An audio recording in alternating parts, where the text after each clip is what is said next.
Pemirsa, pemerintah Kota Banjarmasin menggelar sosialisasi kewaspadaan dini daerah di Hotel Arya Barito Banjarmasin, Jalan Haryono MT Banjarmasin Tengah, besokan Senin 21 Oktober 2024, sebagai upaya mencegah terjadinya berbagai polemik atau gesekan di masyarakat selawas tahapan kampanye hingga selesainya Pilkada serentak 2024.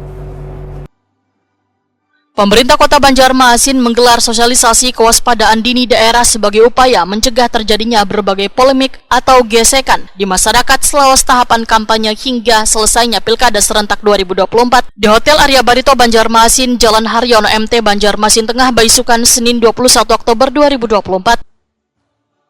Sosialisasi ini melibatkan narasumber dari Kesbangpol, Polresta, Wankodim 1007 Banjarmasin, serta dihadiri segenap unsur Forkopimcam, LPMK, serta tokoh masyarakat se-Banjarmasin. Wali Kota Banjarmasin Ibnu Sina Wahitakoni Prima TV memadahkan tujuan dari pertemuan forum kewaspadaan dini masyarakat ini supaya segala bentuk ancaman, tantangan, hambatan wan gangguan menjelang Pilkada serentak 2024 bisa diantisipasi sedini mungkin. Wahini andil warga dalam menjalankan fungsi pengawasan terhadap berbagai aktivitas selawas pelaksanaan Pilkada serentak 2024, ujar Ibnu Sina, menjadi bagian penting yang dapat membantu KPU maupun Bawaslu Banjarmasin.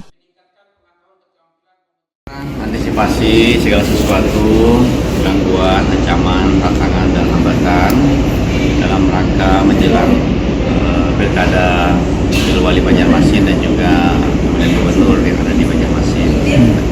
Kita sengaja mengundang forum kewaspadaan dini masyarakat dari Babinsa, Babin Kaptipmas, LPMK, mungkin tadi juga ada sebagian dari RW lah. Kemudian juga narasumbernya dari Polresta dan Kodim. Tentu Kesbangpol melalui forum kewaspadaan dini ini berharap bisa mengantisipasi segala macam gangguan-gangguan yang berpotensi, baik itu potensi konflik ataupun juga potensi terjadinya kecurangan. Kami juga nanti berkoordinasi dengan KPU dan Bawaslu. Diharapkan suasana aman dan kondusif bisa tercipta dengan baik, sehingga kita berharap legitimasi wali kota terpilih, gubernur terpilih, beserta wakilnya ini sangat legitimate, jangan sampai nanti ternodai dengan gangguan-gangguan yang tidak kita inginkan. Ibnu Sina menyatakan kesiapan berbagai saluran komunikasi wan kanal aduan termasuk media sosial menjadi salah satu faktor penting dalam mengantisipasi berbagai permasalahan yang kada diinginkan.